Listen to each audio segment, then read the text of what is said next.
एकात्मिक आदिवासी विकास प्रकल्प अंतर्गत येणाऱ्या आदिवासी आश्रम शाळेतील 4थी इयत्तेत शिकणाऱ्या विद्यार्थिनींना शिक्षिकेने केलेल्या शिक्षेमुळे या विद्यार्थिनी 4 दिवसापासून त्रासात असल्याचा प्रकार समोर आलाय।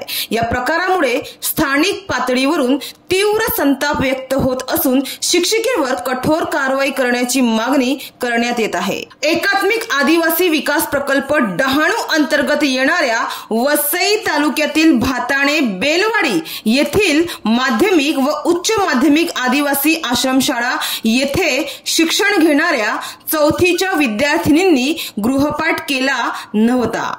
त्यामुळे शिक्षिकेने विद्यार्थिनींना मी वर्गात बोलवत नाही तोपर्यंत उठा बशा काढा असे म्हणत शिक्षा केली।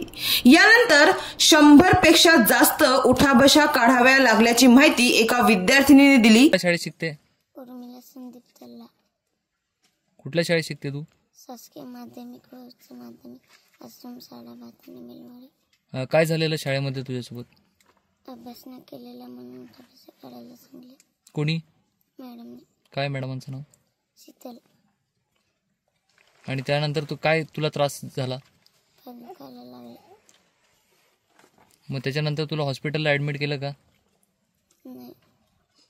दवाखान्यात घेऊन गेले का नाही घेऊन गेले? गेलेले। मग काय सांगितलं डॉक्टरांनी?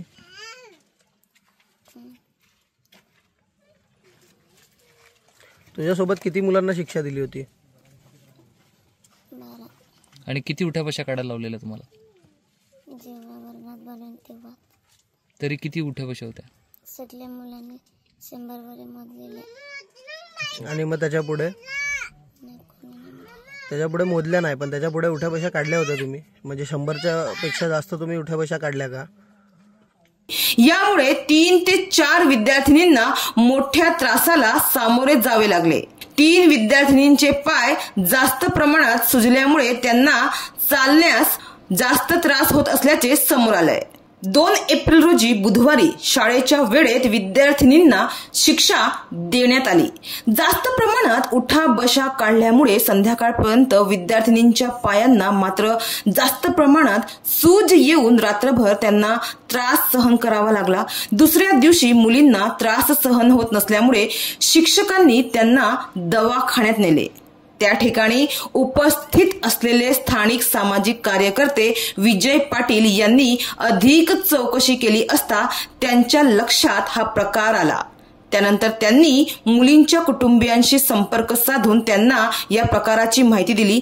याविषयी कुटुंबियांनी शिक्षिकेला संपर्क केला असता त्यांनी उडवाउडवीची उत्तरे दिल्याची माहिती कुटुंबियांकडून मिळाली। यानंतर कुटुंबियांनी शनिवारी शाळेत जाऊन मुलींची चौकशी केली असता मुलींना जास्त प्रमाणात दुखापत झाल्याचे समोर आले। त्यामुळे कुटुंबियांनी मुलींना घरी आणले असून त्यांच्यावर सध्या स्थानिक रुग्णालयात उपचार करण्याचा कुटुंबियांचा प्रयत्न सुरू आहे। मात्र मुलींना अमानुष शिक्षा दिल्यामुळे संबंधित शिक्षिकेला देखील कठोर शिक्षा करून योग्य ती कारवाई करावी अशी मागणी कुटुंबियांकडून करण्यात आली आहे। तर या प्रकरणी एका मुलीचे पालक संदीप तल्हा यांनी माध्यमांशी बोलताना सांगितलं की आम्ही वीटभट्टीवर काम करून आमचा उदरनिर्वाह करतो। आम्हाला शिक्षण घेणे शक्य झाले नाही, त्यामुळे आमच्या मुलीला शिकवण्याचा आमचा प्रयत्न आहे। आम्ही मुलीला शासकीय यंत्रणेच्या भरवशावर शाळेत ठेवले, मात्र शिक्षिकेकडून आमच्या मुलीला अमानुष शिक्षा देण्यात आली। या शिक्षिकेवर कठोर कारवाई करावी अशी आमची मागणी आहे। तर विद्यार्थिनींनी गृहपाठ केला नसल्यामुळे त्यांना शिक्षा देण्यात आल्याची माहिती शाळा प्रशासनाकडून देण्यात येत आहे। याविषयी अधिक माहिती घेण्यासाठी प्रकल्प कार्यालयामार्फत एक समूह पाठवण्यात आला आहे। त्यांच्याकडून योग्य चौकशी अहवाल प्राप्त झाल्यानंतर योग्य ती कारवाई करण्यात येईल अशी प्रतिक्रिया डहाणू प्रकल्प अधिकारी सत्यम गांधी यांनी माध्यमांना दिली। तर स्थलांतर करून उदरनिर्वाह करणाऱ्या कुटुंबातील मुलांना योग्य शिक्षण देण्यासाठी शासनाने आदिवासी मुलांसाठी शासकीय आश्रमशाळा उभारल्या आहेत। या आश्रमशाळांमध्ये राहणाऱ्या मुलांना योग्य आणि दर्जेदार शिक्षण मिळावे यासाठी शासन दरवर्षी कोट्यवधी रुपये खर्च करते। मात्र स्थानिक पातळीवर शिक्षकांकडून विद्यार्थ्यांना योग्य वागणूक मिळत नसल्याचे प्रकार अनेक वेळा समोर आले आहेत। तर या प्रकरणी या बेलवाडी आश्रमशाळेतील शिक्षिकेची प्रतिक्रिया घेणे सुद्धा अपेक्षित असताना आम्हाला त्यांचा फोन नंबर मिळू शकला नाही किंवा त्यांच्याशी सध्या संपर्क होऊ शकला नाही। मात्र वसई तालुक्यातील बेलवाडी आश्रमशाळेतील या प्रकारामुळे आदिवासी विद्यार्थ्यांच्या सुरक्षेचा प्रश्न पुन्हा एकदा ऐरणीवर आला आहे।